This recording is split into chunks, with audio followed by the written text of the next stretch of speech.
Hello, everyone. It's your boy Brandon. Today I'm back with another episode of the BQ Report, but this time I'm going to be talking about a book review of the Communist Manifesto by Karl Marx. Now, this is a very short book, and you can complete it in super fast. In about one day or one sitting, you can complete this book. It's very short, it's not lengthy at all.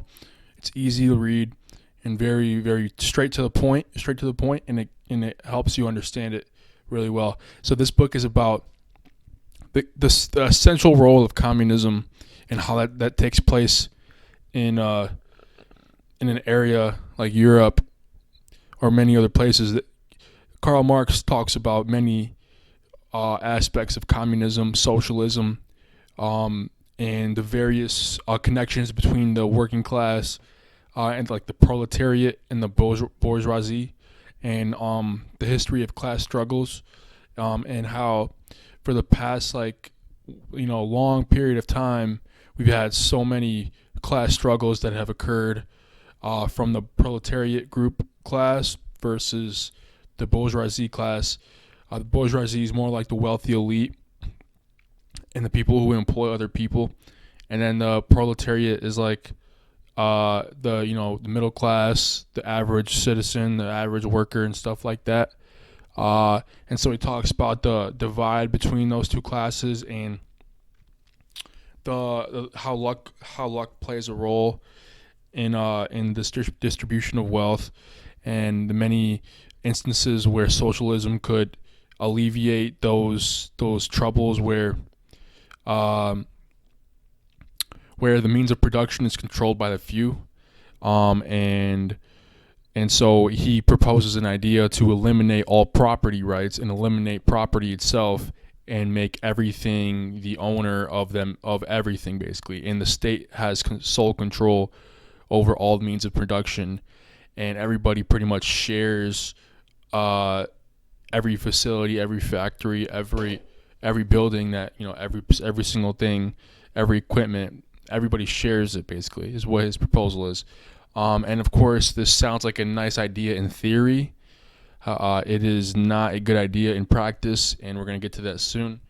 So the reason why it's not a good idea in practice, because it's been, according to many philosophers, this is not just what I'm saying, this is what many philosophers are saying too. But according to many philosophers, so many times that socialism has been tried, like for example, Venezuela, so many countries, Russia, USSR, it has failed and ended up in a lot of people dying and getting killed by the state, because the state controls all the farmland, all the food distribution, and so it has so much power that it can pretty much do whatever it wants. And so they use the military forces to invade many private businesses and attack citizens, and they killed over 20 million people, if I recall correctly, in Russia during pre-World War II and then after World War II, in the Stalin era. And this is all a cause of following Karl Marx and his ideas that played a role in this situation. Because obviously, Stalin was a very big fan of Karl Marx, and many historians think that Karl Marx was the cause of about 6 billion deaths overall, and his influence overall had the biggest impact on many people's lives during that time period. And so the Communist Manifesto is a huge document and an impactful document that pretty much changed humanity forever. And nobody really understands that or thinks about that. But he has changed. He himself and his ideas in that book have been followed by so many people around the world. It's unbelievable.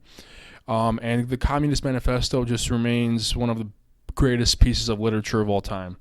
Even I consider it one of the greatest pieces of literature of all time. It's so influential, so straight to the point, so easy to get through, and the average person understands it like in an instant. Like, you can see the lights flicker when you hear about Karl Marx and his ideas, and then you read his books, and this dude was so smart. This dude was unbelievably intelligent, and he just like created ideas out of thin air that were so historically accurate and so to the point that everybody could relate to it. And not just relatable, it was based on science too, and a little bit of religion too, thrown in there too.